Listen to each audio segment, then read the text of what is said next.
বিসমিল্লাহ, আলহামদুলিল্লাহ, আল্লাহুম্মা সাল্লি ওয়াসাল্লিম আলা নবিয়িনা মুহাম্মদ। আমাদের আজ দ্বিতীয় ক্লাস কোরআন শিক্ষা কোর্সের। আমার স্ক্রিন কি শেয়ার হয়েছে? স্ক্রিন কি দেখা যাচ্ছে? আমার দেখা যাচ্ছে। আচ্ছা। গতকালকে স্লাইডেরই জাস্ট আমি কিছু বাংলা করছি, কালকে যেগুলো ছিল কোর্সের স্বাভাবিক একটা ছোটোখাটো একটা ইন্ট্রোডাকশন আর কি, ওটা আমি স্কিপ করে যাচ্ছি যেহেতু কালকে এগুলো আমি মুখে বলে দিয়েছিলাম, যদিও টেক্সটগুলো ইংরেজিতে ছিল। বাংলা টেক্সট হয়তো একটু এসেছে। তো আজকে আমাদের মেইনলি কারক বিভক্তি, আমরা এই আরব, গতকালকে আরব আমরা ইংরেজিতে আলোচনা করেছিলাম, আজ এটা আর টেক্সট ছিল না, আজকে বাংলায় আলোচনা করতেছি। আমরা যেমন প্রথম বাক্যটা যদি খেয়াল করেন, বেলাল, হামিদ, খালিদ পিছনে দেখলো। তো এটা দিয়ে বাক্য হয়েছে যে বেলাল, হামিদ, খালিদ তিনজনে পিছনে দেখলো, কিন্তু এটা আমার বোঝানোর উদ্দেশ্য না। আমার উদ্দেশ্য হলো গিয়ে বেলাল হামিদকে দেখছে, তখন হামিদ খালিদের পিছনে ছিল। তো এরকম যদি আমি বোঝাতে চাই, আমার কিছু বিভক্তি যোগ করতে হয়, যেমন বেলাল হামিদকে খালিদের পেছনে দেখলো। তো এখানে বেলাল হলো কর্তা, যে সাবজেক্ট, সে দেখার কাজটা করছে, তো তার সাথে কোনো বিভক্তি যুক্ত হয় নাই, শূন্য বিভক্তি। হামিদ হলো এখানে কর্মকারক, যে হামিদ কে দেখছে, কাকে দেখছে, তো তার সাথে কে বিভক্তি যুক্ত হয়েছে, মানে। এবং খালিদের পিছনে, কার পিছনে? খালিদের, তো এর বিভক্তি যুক্ত হয়েছে। তো আরবিতেও এরকম কিছু বিভক্তি যুক্ত করে শব্দের স্ট্রাকচার চেঞ্জ করা হয়। আমাদের যেমন বাংলায় বেলাল, এটা যেমন মেইন প্রাথমিক রূপ ছিল, আরবিতে এরকম যে কোনো শব্দের প্রাথমিক রূপ হলো শেষে দুইটা পেশ থাকবে, যেমন কিতাবুন, শেষে দুইটা পেশ আছে, কলামুন, হ্যাঁ, প্রত্যেকটা শব্দের শেষে দুইটা পেশ থাকবে। যদি কখনো দুইটা পেশের বদলে একটা পেশ থাকে, বা পেশের বদলে জবর থাকে, বা পেশের বদলে জের থাকে, বা জজম থাকে, তাহলে বুঝতে হবে এখানে কোনো একটা কিছু আসছে, বা কোনো একটা কারণে এটা শেষে দুইটা পেশ নাই। তো আমরা পরে যাই, যেমন আরবিতে, জাস্ট দেখার জন্য, এটা মুখস্থ করতে হবে না। মুহাম্মাদুর রাসূলুল্লাহি, তো মুহাম্মাদুন প্রথম শব্দটা, তো মুহাম্মাদুন এখানে দুই পেশ আছে, মানে এটা তার বেস ফর্মে আছে। এরপরে রসুলুল্লাহি, এখানে রসুলতে একটা পেশ আসছে, তার মানে এখানে কোনো না কিছু একটু হয়েছে যে জন্য দুইটা পেশ আসে নাই। এরপরে আল্লাহি, এখানেও আসছে হলো গিয়ে আপনার একটা জের আসছে, তার মানে এখানেও কোনো পরিবর্তন হয়েছে মূল অবস্থা থেকে। তো আজকে আমরা এই দিকে যাব না, আমরা আজকে শুধুমাত্র খেয়াল করব এই আরবের বিষয়টা, যে এই আরবে যদি পেশ থাকে তাহলে এটা না, এটা সাবজেক্ট যদি দুই পেশ থাকে, আর যদি এখানে জবর থাকে তাহলে এটা কর্তা, কর্মকারক হয়, এবং অর্থ হয়ে যায় কে, এরকম একটা অর্থ। এবং জের থাকলে এটা র বা এর, এই বিভক্তি যুক্ত হয়। তো আমরা যদি প্রথমে দেখি মোহাম্মদুন রসুল্লাহ, মোহাম্মদ আল্লাহ রসুল, তো মোহাম্মদ মোহাম্মদ এখানে কোনো বিভক্তি যুক্ত হয় নাই। আল্লাহতে জের আসছে, অনুবাদ যদি দেখেন তাহলে দেখবেন অনুবাদে আল্লাহর, এখানে আরবিতে জের আসছে, বাংলাতে র যুক্ত হয়েছে। এরপরে আল্লাহু সমাদু, আল্লাহু সমাদু, তো এখানে আল্লাহতে পেশ আছে, এখানে আল্লাহর সাথে কোনো বিভক্তি যুক্ত হয়নি। এরপর আতি মোহাম্মদানিল ওয়াসিলাতা, রসুলকে ওসিলা দান করুন, মোহাম্মদকে ওসিলা দান করুন। তো মোহাম্মাদান, মোহাম্মদের জবর আসছে বলে তাহলে এটা কে বিভক্তি যুক্ত হবে, মোহাম্মদ কে। অসিলাতা, তো এখানে বলতে পারেন অসিলা কে দান করো, কেন বলা হয় নাই? এখানে আসলে কর্তা কর্মকারকই হয়েছে, কি দান করা হয়েছে, ওসিলা। কিন্তু বাংলাতে সুন্দর করার জন্য এখানে ওসিলা কে দান করা এরকম বলা হয় নাই, কিন্তু মিনিং এর মধ্যে আসলে এটা কর্মকারকই। ফাত্তাকুল্লাহ, আল্লাহকে ভয় করো, কাকে ভয় করো? আল্লাহকে। তো ফাত্তাকুল্লাহ, আল্লাহতে জবর আছে, তো কে বা কাকে দিয়ে প্রশ্ন করলে, কর্ম কর্ম হইলে তখন আরবিতে জবর হয়। ফাত্তাকুল্লাহ, আল্লাহ কে, এখানে বাংলাতে কে আছে। এরপরে আল্লাহুম্মা সাল্লি আলা মুহাম্মাদ, হে আল্লাহ মুহাম্মদ সাল্লাল্লাহু আলাইহি সাল্লামের উপর, মুহাম্মাদের উপর শান্তি প্রেরণ করো। তো মুহাম্মাদিন আছে, জের আছে, এজন্য মুহাম্মাদ এর। এরপরে পরেরটা নারুল্লাহি, আল্লাহর নার বা আল্লাহর আগুন, নার মানে আগুন, আল্লাহর আগুন, তো আল্লাহতে জের আছে বলে আল্লাহ এর। তো আজ আমরা এটাই শিখবো যে যদি পেশ থাকে তাহলে এটা কর্তাকারক থাকে, যদি এটা জবর হয় তাহলে এটা কর্মকারক হয়, অর্থটা অনেকটা কে এরকম যুক্ত হয়, মোহাম্মদ কে, বেলাল কে, রহিম কে, বইটিকে, খাতাটিকে, এরকম খাতাটিকে দাও, বইটিকে দাও। তো আমরা অনেক সময় কে যুক্ত করি না বাংলায়, যেমন বইটি দাও বা খাতাটি দাও, রকি ভাই, আমাদের তো অটো অ্যাডমিট চালু করা আছে মনে হয়, তাই না? যে আসতে শুধু ঢুকে যেতে পারতেছে সরাসরি। জি জি কারেক্ট। ওকে। এবং যদি জের থাকে তাহলে এটা আমাদের র বা এর বিভক্তি যুক্ত হচ্ছে, আল্লাহর এরকম। এটা একটা শর্টকাট, যদিও আমরা বাংলায় অনেক সময় এটা দেখি না। যেমন ফি বাইতিন, বাড়ির ভিতরে। তো আমরা বাড়ির ভিতরে এটা আমরা সবসময় বলি না। ফি বাইতিন, বাড়িতে এরকমও বলি আমরা।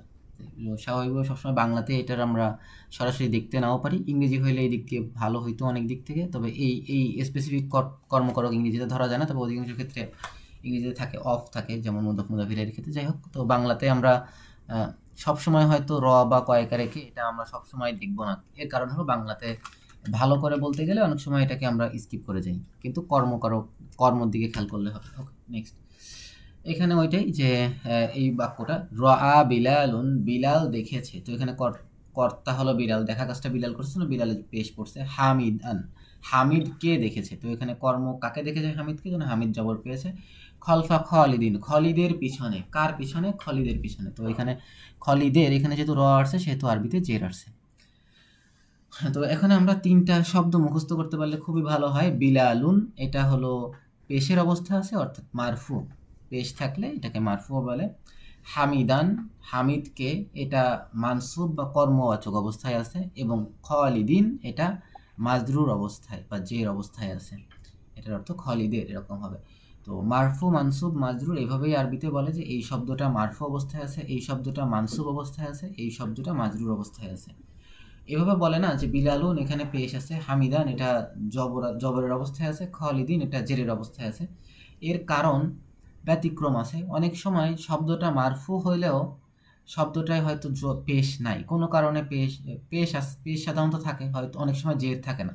এই যে মাজরুর অবস্থায় অনেক সময় জের থাকে না, এটা আজকে স্লাইডেই আমরা দেখবো ইনশাল্লাহ। কিছু ব্যতিক্রম আছে, তো কোরআনে দেখে ভয় পাওয়ার কারণ নেই। নিয়ম ঠিকই আছে, নিয়মের কিছু ব্যতিক্রম থাকে, ওটা আমরা মুখস্থ করে নিলে হবে। যেমন বিলালুন বেলাল, বিলালান বেলালকে, বিলালিন বেলালের। বিলালুন হলো মারফু অবস্থা, বিলালান হলো মানসুব অবস্থা, বিলালিন হলো মাজরুর অবস্থা। ওকে। এখানে একটু ব্যতিক্রম নিয়ে আসছি। যেমন আহমাদু, আহমাদ এটা মারফু অবস্থায় আছে, পেশ আছে, ঠিকই আছে। আহমাদা, আহমাদকে, এটা মানসুব অবস্থায় আছে। কিন্তু যদি আমরা মাজরুর অবস্থায় খেয়াল করি, আচ্ছা আমার এখানে ভুল হয়েছে, মাহমুদা হবে না, মাহমুদিন হবে না, আহমাদ জের নেয় না, এখানে আহমাদা হবে। আহমাদ শব্দ এটা জের নেয় না, ভুল হয়েছে এটা। আচ্ছা, আহমাদা। তো এখানে যদি দেখেন আহমাদে এখানে জের নাই, মাজরুর অবস্থায় আহমাদি হওয়া কথা ছিল, কিন্তু আহমাদি নাই।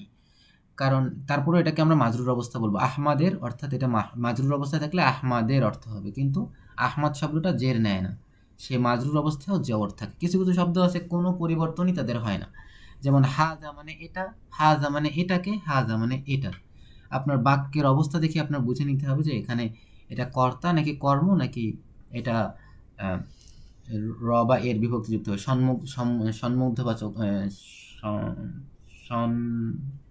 মানে তার সাথে রিলেটেড আর কি, রিলেশনশিপে আছে কোনো ধরনের, এরকম আছে আর কি, রিলেটেড, সম্বন্ধবাচক। হ্যাঁ, সম্বন্ধবাচক আছে কিনা মাজরুর।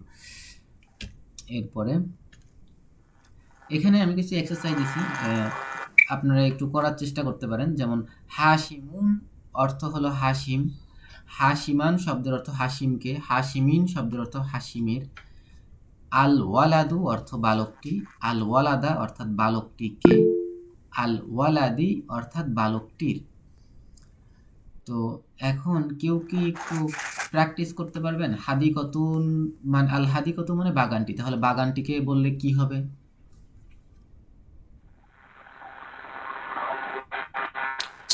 হাদিকাতান। আহ, দুই জবর হবে না, হ্যাঁ, এখানে পেশ আছে। হাদিকাতা। হ্যাঁ, আল হাদিকত। জি। আর বাগানটির হলে হাদিকাতিন, হাদিকাতি। হ্যাঁ, আল হাদিকতি। হ্যাঁ। এরপরে যদি আমি ছাত্রটি বলি, আত্ম অর্থ ছাত্রটি, তাহলে ছাত্রটিকে কেমন হবে? আত-তালিবু, আত-তালিবা, হ্যাঁ, আত-তালিবান, না, আত-তালিবি, আত্মলিবা অর্থ ছাত্রটিকে, আর আত্মলিবি তালিবি ছাত্রটির। ছাত্রটির, জি। এরপরে মুদাররিসুন মানে একজন শিক্ষক, তাহলে একজন শিক্ষককে কি হবে? মুদারিসুন মুদারিসা। না, এখানে দুই পেশ আছে, তাহলে আপনি দুই পেশই দিবেন, মুদাররিসান। মুদারিসান। হ্যাঁ, এরপরে জি। একজন শিক্ষকের এটা কি হবে? মুদারিসিন। মুদাররিসিন, হ্যাঁ। হ্যাঁ, আবার তাজির, আর তাজির অর্থ ব্যবসায়ীটি, তাহলে ব্যবসায়ীটিকে কি হবে? তাজুরান। না, এখানে একটা পেশ আছে, তাহলে আপনি একটা জবর দিবেন, আর একটা তাজির। তাজুরা। তাজুরা। হ্যাঁ, আর ব্যবসায়ীটির তাজুরি। আর তাজির, জি। এটাই মেইনলি আমরা মনে রাখলে আমাদের প্রায় ক্ষেত্রে দেখবো যে এটা আমাদের একটা কমন রুল, তবে এর ব্যতিক্রম অনেক তাহলে আছে। একটা একটা পেশ হলে একটা জবর হবে, একটা জের হবে। হ্যাঁ, আর হ্যাঁ, দুইটা পেশ হলে দুইটা জবর হ্যাঁ, দুইটা জের। হ্যাঁ, এটা মেইনলি আমাদের জি। গতকালকের লেসনে ছিল, তো আমরা ওভাবে প্র্যাকটিস করিনি, এই যে প্রথম লেসন ছিল বলে। আমাদের আজকে সেকেন্ড লেসনে আমরা এটা শিখবো যে কখন দুই পেশ হয়, কখন দুই জের হয়। তো আমরা রিপিট করবো যেহেতু আজকে, এইটা মেইনলি মনে রাখেন। ওইটা মেইনলি আলিফ লাম আসছে, দেখেন যে সব জায়গারই শেষে একটা পেশ আছে, খেয়াল করেন। একটা কথা ক্লাসের প্রথমে বলছিলাম না যে আরবিতে অবশ্যই অবশ্যই দুইটা পেশ থাকবে শব্দের শেষে, এটা হলো জি। বেসিক। যদি দুইটা পেশ ছাড়া কোনো কিছু হয়, তাহলে কোনো না কোনো কিছু এসে এটাকে পরিবর্তন করছে। দেখেন, জি। যেখানে একটা পেশ আছে সেখানে সবগুলা শেষে আলিফ লাম আছে। দেখেন, আলিফ লাম থাকার কারণে দুই পেশ সরে যে একটা পেশ আসছে।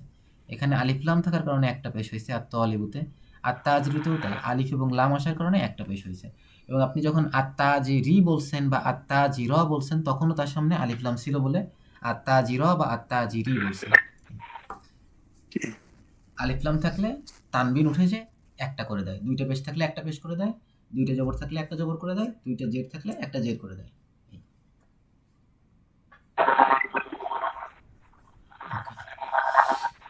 ভোকাবুলারি আমাদের এগুলো আসলে গতকালকে পড়ার কথা ছিল। তো ভোকাবুলারিগুলো কি কেউ তেমন কিছু মুখস্থ করেছেন? ওদের একবার পড়ছিলাম, পরে সময় পাইনি।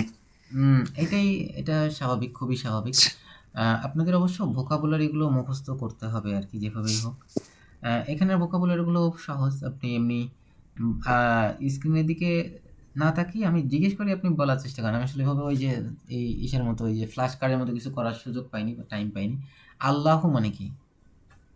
আল্লাহ মানে আল্লাহ। মুহাম্মাদুন। মুহাম্মদ সাল্লাল্লাহু আলাইহি সাল্লাম। আল কুরআনু। কোরআন।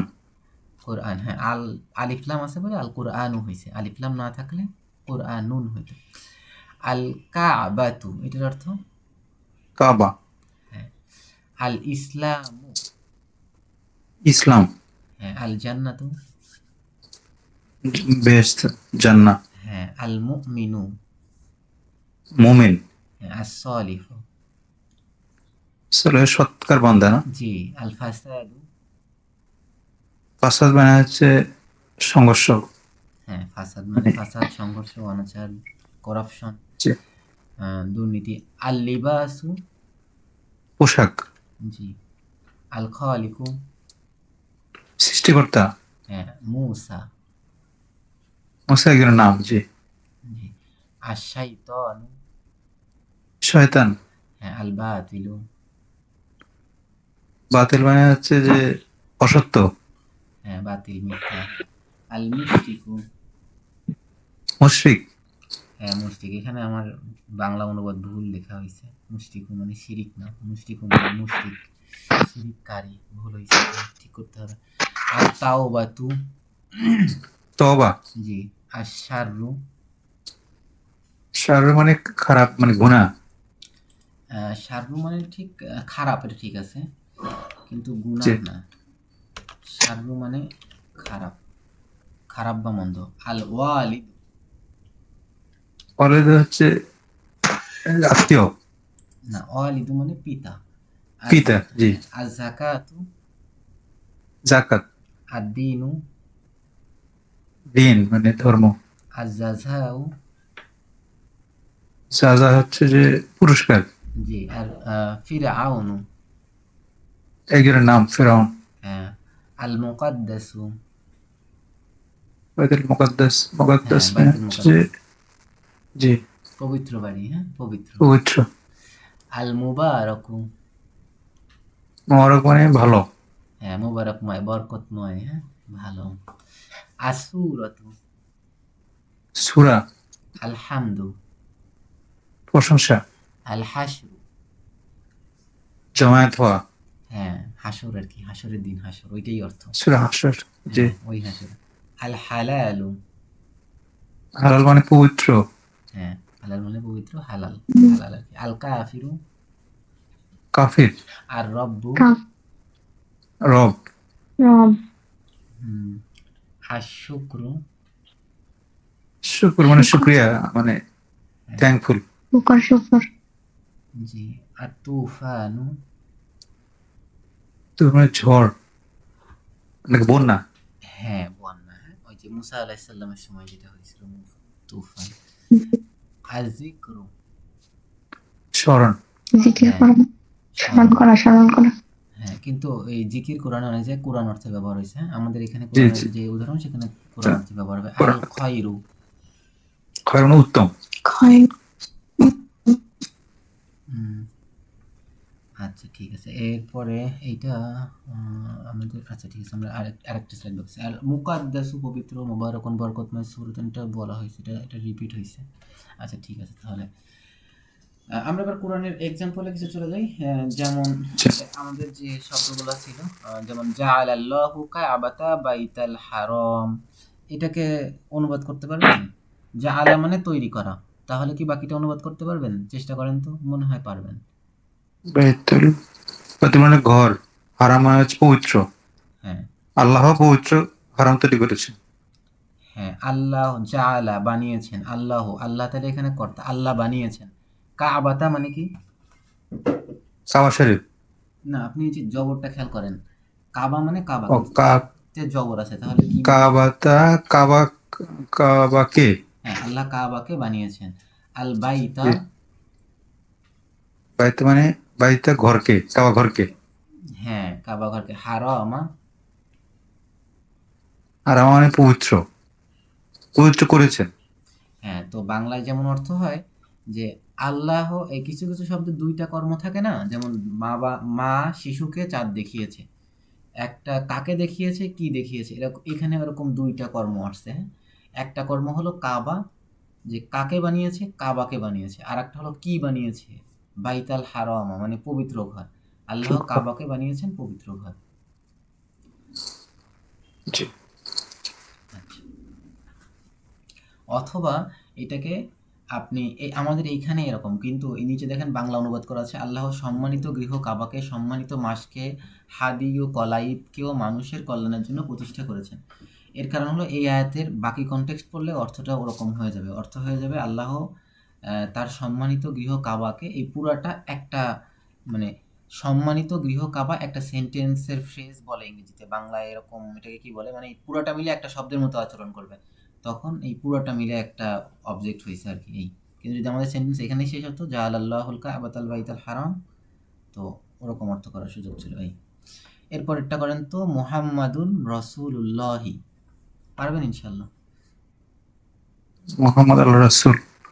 হ্যাঁ, মোহাম্মদ রাসূলুল্লাহ মানে আল্লাহ রাসূল। জি। হ্যাঁ, আল্লাহি মানে আল্লাহ, রসুল মানে রসুল, মোহাম্মদ মোহাম্মদ আল্লাহ রসুল। হ্যাঁ, এরপরেরগুলো করতে কষ্ট হবে, এরপরেরগুলো করতে কষ্ট হবে। ৩ নাম্বারটা করতে পারবেন, ইন্না শিরকা লা যুলমুন, এখানে আশিরকা লা যুলমুন, এটাকে করেন। ইন্না শিরকা, নিশ্চয় শিরকা মানে শিরিক। হ্যাঁ, কা- আচ্ছা, এখানে শিরকাতে জবর হওয়ার কারণ হলো ইন্না আসার কারণে এখানে পেশ অবস্থাকে মানে জবর করে শিরকুন দিয়েছে। হয় নাই, শিরকা হয়েছে। জি। হ্যাঁ, শিরকু না হয় শিরকা হয়েছে এখানে। এটা এমন না যে এটা কর্ম হয়ে গেছে, এরকম কিছু আমরা বলছিলাম প্রথম, কিছু অপারেটর আছে, সেই অপারেটর এসে পরিবর্তন করে, যেমন ইন্না আসলে ইন্নার পরে সাবজেক্ট, সাবজেক্ট যেটা হবে সেটা জবর হবে।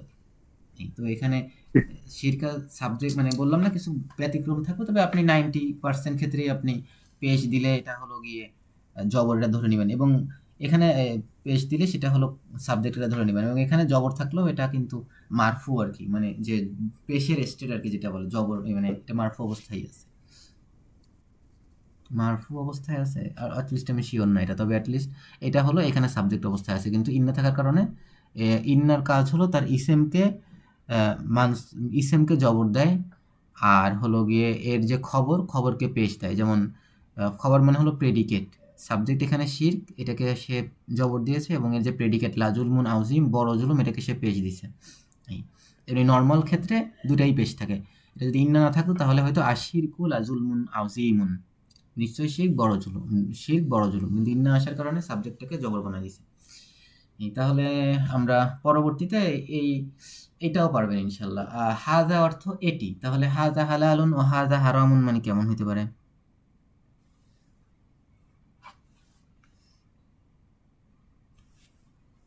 আছেন? মিউট হয়ে গেলাম আমি, বা কিছু হয়েছে কি, নাকি আমার নেটে সমস্যা হয়েছে?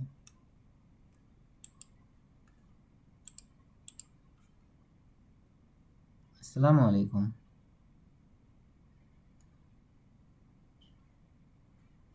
কেউ আছেন? আছেন তো?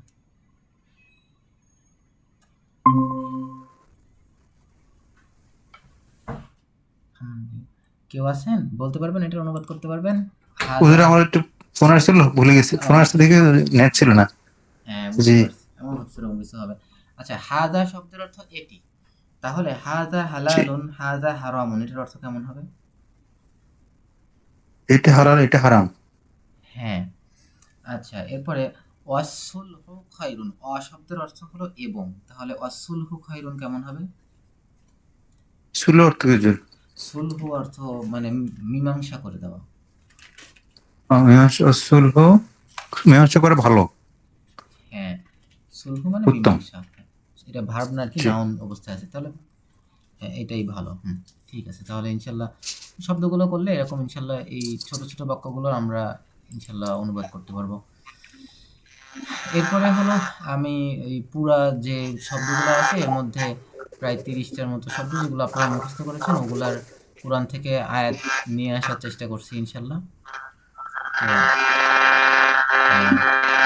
তো এখানে খেয়াল করলে ওইটা দেখানোর চেষ্টা করছি আমি, যে জের জবর পেশের কারণে অর্থ চেঞ্জ হচ্ছে। যেমন প্রথমে আল্লাহ মানে আল্লাহ, পরেরটা মুহাম্মাদুন মুহাম্মাদ, কুরআনা, তাহলে এই কুরআন, এখানে ইন্না ছিল শব্দের আগে, ইন্না হাযাল কুরআন, ইন্না থাকার কারণে কুরআনাতে কুরআনু না হয় কুরআনাতে জবর হয়েছে। কাবাতে ওখানেও যে জাআলাল্লাহু কাবাতা, ওখানে এটা এটা অবজেক্ট হয়েছে। এই এই ইসলামের আগেও আগে কিছু অনেক সময় অপারেটর থাকার কারণে এই জিনিসগুলা এরকম একটু অর্থ চেঞ্জ হয়েছে। তবে মোটামুটি আমি কিছু কোরআনের আয়াতের উদাহরণ এখানে আনার চেষ্টা করছি, এগুলো আপনারা ইনশাল্লাহ নিজেরা দেখে নিলেই হবে।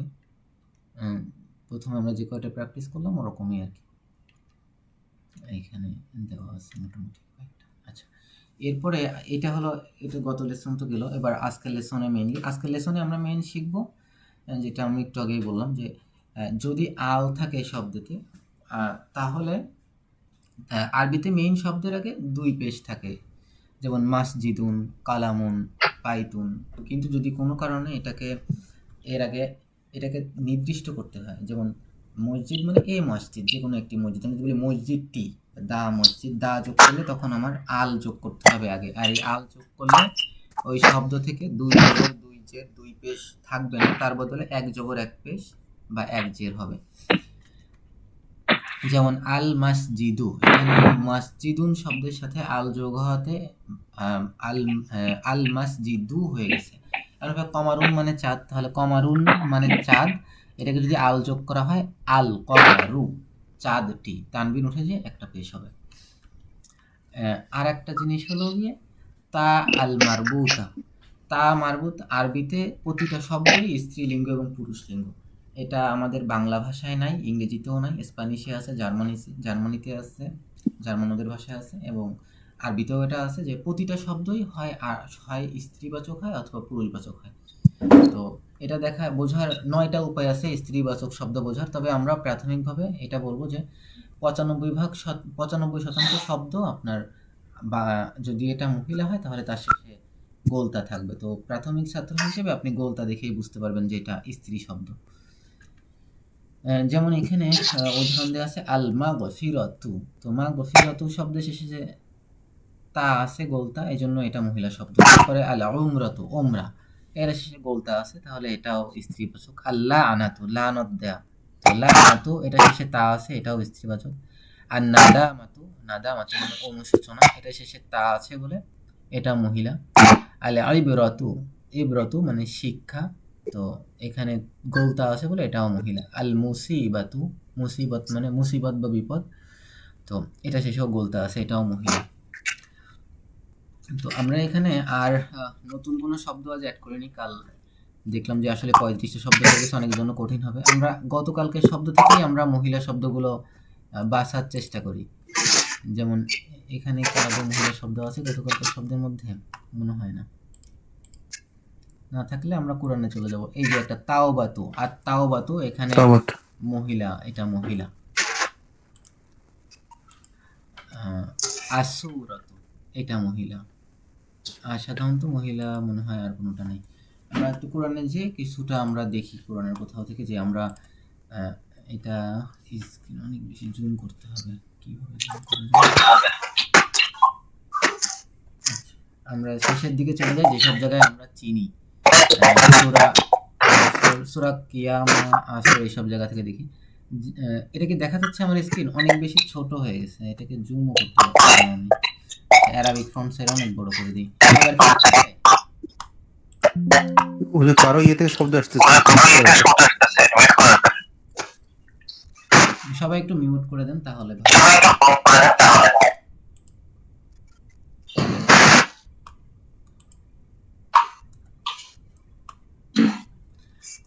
আচ্ছা, এখানে আমি দেখাচ্ছি তারপরও আসতেছে।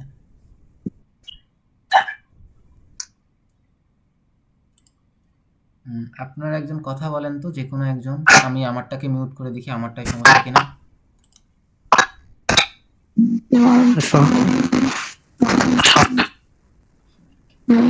শব্দগুলো কেমন জানি ইকো হচ্ছে।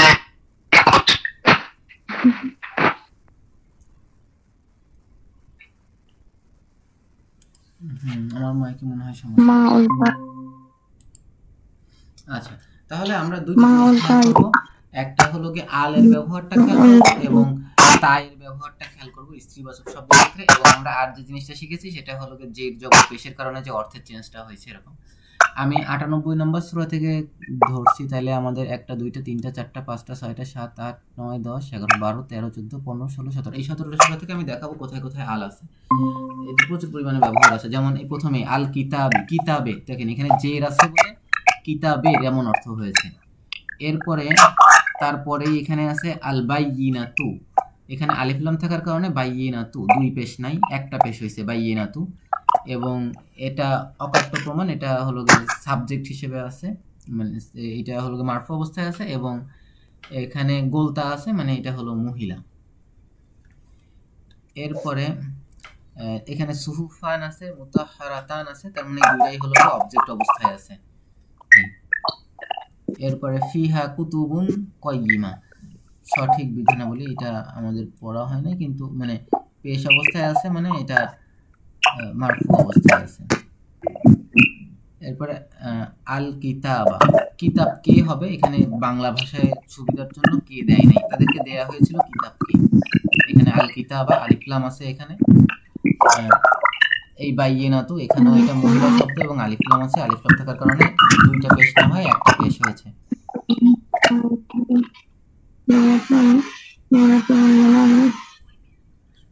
কিছু কি বলতেছেন? শোনা যাচ্ছে না স্পষ্ট।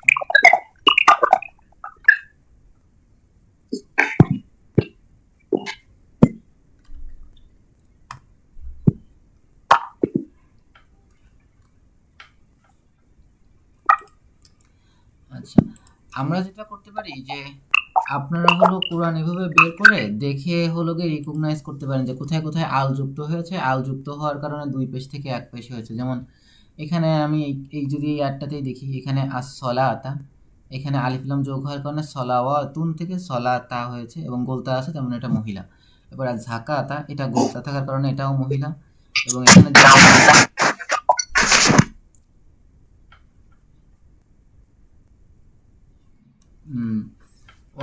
তারপরে হলো এই জাকাতা, এই সলাতা, এখানে আলিফ লাম আছে, এটা তাহলে নির্দিষ্ট। এই এই জিনিসগুলো খেয়াল করলে আমরা আস্তে আস্তে ইনশাল্লাহ, আমার মনে হয় 10 থেকে 12টা লেসনের পরে আপনারা জাস্ট একটা বড় অংশ বুঝতে পারবেন ইনশাআল্লাহ। আজকের এই অল্প একটু মনে রাখলেই হবে। এটা জাস্ট আপনারা কোরআন বের করে শেষের দিকে ৩-৪টা সূরা দেখলেন, যেমন সূরা নাস। সূরা নাস এখানে রব্বিন নাস, নাসের জের আছে এইজন্য মানুষের। এখানে আলিফ লাম আছে মানে এটা নির্দিষ্ট, এবং সাথে এটা হলো গিয়ে আলিফ লাম থাকার কারণে নাসের শেষে ১-২ জবর না হয়ে ২ জের না হয়ে ১ জের হয়েছে, এবং এটা মানুষের এরকম। এটাতে সম্বন্ধবাচক হওয়ার কারণে, এর বিভক্তিযুক্ত হওয়ার কারণে এখানে জের হয়েছে। এরপরে মালিকি, এটাও সেম। হ্যাঁ, এখানে মানুষের মহা অধিপতির, এখানে অধিপতির দেখেন এখানে র আছে বলে মালিকি জের হয়েছে, এখানে মানুষের জন্য এখানে জের হয়েছে। র বা এর থাকলে সেখানে জের আছে। তো এই জিনিসগুলো খুঁজে খুঁজে দেখলে আপনি রিলেট করতে পারবেন যে জের জবর কেন হইতেছে। সব জায়গায় পারবেন না, তবে একটা বড় জায়গায় পাবেন। তারপর দেখেন ইলাহি, তার মানে ইলাহর, আন্নাসি অর্থাৎ মানুষের। এরপরে দেখেন আল ওয়াসওয়াসি কুমন্ত্রণার, আল খন্নাসি আত্মগোপনকারী দিছে, আত্মগোপনকারীর। হ্যাঁ, আত্মগোপনকারী হবে। তো এখানে ওয়াসওয়াসি, এখানে শেষে গোলতা নাই তাহলে এটা পুরুষ শব্দ। আল খন্নাসি এখানে গোলতা নাই তাহলে এটা পুরুষ শব্দ। এই পুরুষ শব্দ স্ত্রী শব্দ লাগার একটা বড় কারণ হলো যখন আহ, হলো গিয়ে এটার অ্যাডজেক্টিভ ব্যবহার করা হয় আরবিতে হলো আহ, যদি এটা পুরুষ শব্দ হয় তাহলে তার অ্যাডজেক্টিভ পুরুষ অ্যাডজেক্টিভ হবে, যদি মহিলা হয় তাহলে তার অ্যাডজেক্টিভ মহিলা অ্যাডজেক্টিভ হবে। এছাড়াও প্রোনাউন ব্যবহারের ক্ষেত্রে মহিলা হইলে মহিলা প্রোনাউন ব্যবহার করতে হয়, পুরুষ হলে পুরুষ প্রোনাউন ব্যবহার করতে হয়। তাছাড়াও ইশারা করার সময় পুরুষ মহিলার একটা বিষয় থাকে। এরপরে ভার্বের ব্যবহারে হিউজ পরিমাণে ভার্বের ব্যবহার পুরোপুরি স্ত্রী পুরুষ এবং এক বচন দ্বিবচন এগুলোর উপর নির্ভর করে। তো এই কারণে আরবিতে এই স্ত্রী পুরুষটায় দেখতে দেখতে হয় আর কি। তো আমাদের কোরআনে তো দেওয়াই থাকবে, যেমন অসওয়াসা অসওয়াসিল খন্নাস। তো এখানে তো আপনার অত বেশি দেখা লাগতেছে না, এখানে সব কিছু করাই আছে। আমি একটা এই তাও আমাদের ইনশাল্লাহ এইটুকু করলে দেখলেই হবে। আর আমাদের শব্দগুলো আপনি তো আলহামদুলিল্লাহ মুখস্থ করছেন, আমি আজকে বেশি শব্দ দেই নাই, কারণ গতদিন সবাই মুখস্থ করতে পারছে কিনা এটা আমি ভাবছিলাম, এই জন্য আমি দেইনি। আপনারা শব্দগুলো একটু মুখস্থ করবেন তাহলে, আর ওই শব্দগুলো একটু কোরআনে খোঁজার চেষ্টা করবেন। তাহলে হলো গিয়ে আপনার জন্য সুবিধা হবে। আস্তে আস্তে প্রতিদিন আপনি কিছু কিছু নতুন করে শব্দ শিখলে আপনার দক্ষতা আস্তে আস্তে বাড়বে। তো একটা প্রশ্ন যে যখন আল যখন যোগ হয় হ্যাঁ তখন কিতাবনের জায়গায় কিতাবি অথবা কিতাবা হইতে পারে, কিতাবু একটা পেশ হয় না, হ্যাঁ, একটা সেক্ষেত্রে হবে। সবসময় আল হইলে কি করতে হয়ে যাবে নাকি আর হওয়ার পরও আল হওয়াতে কর্ম হইতে করতে হবে? হবে না, আল হওয়াতে করতে হবে না। আল শুধুমাত্র নির্দিষ্ট করবে।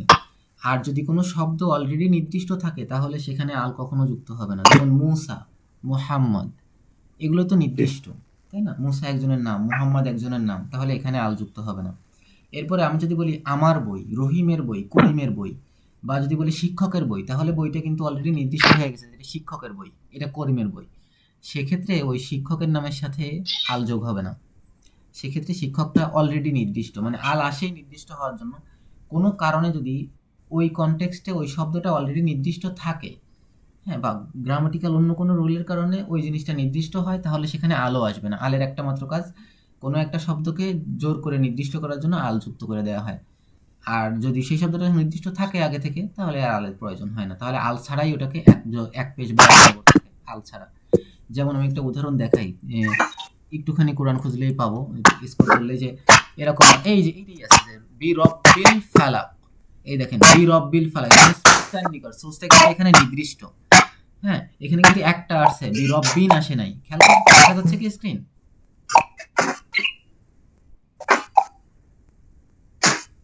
শোনা যায় আমার কথা? শোনা যাচ্ছে কিন্তু ওই যে আরেকটা শব্দ আসতেছে যেন মাঝে মাঝে আচ্ছা, ক্লিয়ার হচ্ছে না। দেখেন এই যে রব্বিন, বি রব্বিন হওয়ার কথা ছিল, আল নাই যেহেতু তাহলে বি রব্বিন হবে না। কিন্তু দেখেন রব্বিল ফালাক, প্রভাতের রব, তার মানে স্রষ্টা কিন্তু নির্দিষ্ট হয়ে গেছে যে প্রভাতের স্রষ্টা, হ্যাঁ, বা ফালাকের স্রষ্টা। তো স্রষ্টা যেহেতু অলরেডি নির্দিষ্ট হয়ে গেছে সেহেতু এখানে আর আল বসানোর প্রয়োজন নাই, এই জন্য এখানে আল বসায় নাই। বি রব্বিল ফালাক, এখানে বাতে যে একটা জবর আছে, এই একটা জবর থেকে আপনি বুঝতে পারবেন যে এটা নির্দিষ্ট হয়ে গেছে। হ্যাঁ, তারপরে দেখেন আরো একটা আছে, অমিন শাররি গাসিকিন, এই দেখেন রাতের অন্ধকারের অনিষ্ট। তো কিসের অনিষ্ট? অন্ধকারের অনিষ্ট। তো অনিষ্টটা নির্দিষ্ট হয়ে গেছে, তো অন্ধকারের অনিষ্ট, এই জন্য শাররিন বসে নাই, শুধুমাত্র একটা জের বসছে। কিন্তু এখানে যদি শুধুমাত্র আপনি কোনো কিছু না থাকতো, শাররুন থাকতো, সেটাকে নির্দিষ্ট করতে গেলে আশাররু হইতো, আলিফ লাম যোগ হইতো। এরকম এই একটা কনটেক্সট আছে। এটাকে বলে হলো গিয়ে সম্পর্ক, মুদাফ মুদাফ ইলাহি বলে। এই সম্পর্কযুক্ত থাকলে সেই জিনিসটা নির্দিষ্ট হয়ে যায় আরবি ভাষায়। তো ওই নির্দিষ্ট হলে তখন আলিফলাম যুক্ত হয় না। আলিফলামের একটাই কাজ, শুধুমাত্র নির্দিষ্ট করা। আরও কিছু আলিফলাম ইন্ডিকেট করে, তবে আলিফলাম সাধারণত নির্দিষ্টের জন্য আসে। যেমন যদি বলি আল আল কোরআন ও কিতাবুল্লাহ, হ্যাঁ, আল তাহলে কোরআন রেফারেন্স, কিতাবুল্লাহ। হুম, তাহলে এখানে আল কেন হয়েছে? কোরআন তো নির্দিষ্ট করছেন নির্দিষ্টই। কোরআন, কোরআনকে নির্দিষ্ট করছেন। আল আল কোরআন নির্দিষ্ট, আল কোরআন নির্দিষ্ট। এখানে নির্দিষ্ট অর্থে আসছে, আরও দুইটা একটা অর্থে আলের ব্যবহার আসে। এটা একটু ডিটেলস হয়ে যাবে, কিন্তু ইংরেজি বুঝলে আপনার জন্য একদমই ইজি হবে। যেমন আমরা বলি না, the cow is a domestic animal. জি জি, মানে জাতি বোঝায়, জাতি। হ্যাঁ, জাতি বোঝায়। এরপর আমরা বলি না, দ্য সান, দ্য আর্থ। এগুলার হিউজ ইম্প্যাক্টের কারণে আমরা বলি দ্য সান, দ্য আর্থ। কোরআন ওরকমই, দ্য কোরআন বলি না আমরা, জি জি দ্য জি কোরআন জি। বলি, দ্য কোরআন বলি আমরা ইংরেজিতে বলি। তো ইংরেজি যেমন ইংরেজিতে যত জায়গায় আল ব্যবহার হয়, আরবিতে ঠিক তত জায়গায় আল ব্যবহার হয়। তো ওইগুলো আবার একটু হবে, মানে প্রাথমিক জি পর্যায়ে আমরা শুধু নির্দিষ্টের জন্য যেমন আল শিখি, আরবিতে ওইভাবে শিখাইছি আর কি, কিন্তু ইউজ কেসটা আরও কিছু আছে। তো ওগুলো তো রেয়ার। জি মেইন হলো গিয়ে ইউজ হলো গিয়ে ইসের জন্য, নির্দিষ্টের জন্য। জি বুঝছি। আলের প্রচুর ব্যবহার আছে কোরআনে। তো আলহামদুলিল্লাহ এখন মোটামুটি হবে কি, আপনারা ভার্বাল কোনো কিছু বুঝতে না পারলেও মোটামুটি নাউনের বিষয়গুলো অনেকখানি ধরতে পারবেন, যদি কোনো অপারেটর না থাকে। কিছু অপারেটর থাকলে তারা একটু চেঞ্জ করে, যেমন অনেক সময় সাবজেক্টে পেশ করে জবর করে দেয়, অনেক সময় তারা হলো প্রেডিকেটকে জবর করে দেয়। সেক্ষেত্রে কিছুই হবে, কিন্তু তাছাড়া নর্মালি অপারেটর না থাকলে তাহলে আপনারা হুজুর শুধু পেশ হবে আর জবর হবে, যেরকম হইতে পারে কর্তার ক্ষেত্রে? না, এমন কোনো অপারেটর আছে কি? মানে শুধু জবর দেয়া পেশ দেয় তো কর্তার ক্ষেত্রে? হ্যাঁ, এরকমই করে সাধারণত, ইসেমকে এরকমই করে। আহ, এরকমই করে, হ্যাঁ। আর একটা আছে হলো প্রিপজিশন আসলে। প্রিপজিশন তো কখনো সাবজেক্টের আগে আসে না, আসে কি? জি না, প্রিপজিশন আসে পরে আসে। পরে আসে। হ্যাঁ, তাহলে হবে না। আরবিতে জের হয় তিনটা কারণে। একটা হলো প্রিপজিশন আসলে, একটা হলো অ্যাডভার্ব আসলে, adverb of place, adverb of time. হ্যাঁ, adverb of time, adverb of place, preposition. এরপরে হলো সম্পর্ক অফ, যে the book of the teacher. রহিমের বই, করিমের বই, জি। হ্যাঁ, এই কয়টা জায়গায় আরবিতে জের আসে, আর কোথাও আরবিতে জের আসে না। ঠিক আছে। আচ্ছা, তাহলে ইনশাআল্লাহ এই যে এখানে মিন শাররি আসছে, এই মিন হলো ফ্রম। যে মিন মিন ফ্রম, এই ফ্রম থাকার কারণে দেখেন মিনের পরে শাররি শাররি শাররি শাররি আসছে। তো ইনশাআল্লাহ তাহলে আজকে এইটুকুই থাকুক আমাদের। আচ্ছা। ঠিক আছে, সুবহানাকাল্লাহুম্মা বিহামদিকা আশহাদু আল্লা ইলাহা ইল্লা আনতা আস্তাগফিরুকা ওয়া আতুবু ইলাইক। আপনাদের হোম টাস্ক তেমন কিছু না, আপনারা একটু কোরআন একটুখানি, আপনাদের তো এখনো 15 মিনিট আছে, দরকার হয় এই 15 মিনিটই আপনারা একটু কোরআন খুলে দেখেন কোথাও কোথায় আল আছে, কোথায় কোথায় শব্দের শেষে গোলতা আছে, নাউনে আর কি, সেটা বুঝবেন মহিলা। যেখানে নাই সেটা পুরুষ, যেখানে আল আছে সেখানে দেখবেন যে দুই পেশ নাই, এক পেশ আছে। এইটুকু ইনশাল্লাহ। আর আমরা আস্তে আস্তে অন্য নিয়মগুলো শিখাই দিব আস্তে আস্তে। ইনশাআল্লাহ। আসসালামু জি, আলাইকুম। আসসালামু আলাইকুম রহমতুল্লাহ। জি, ওয়ালাইকুম আসসালাম।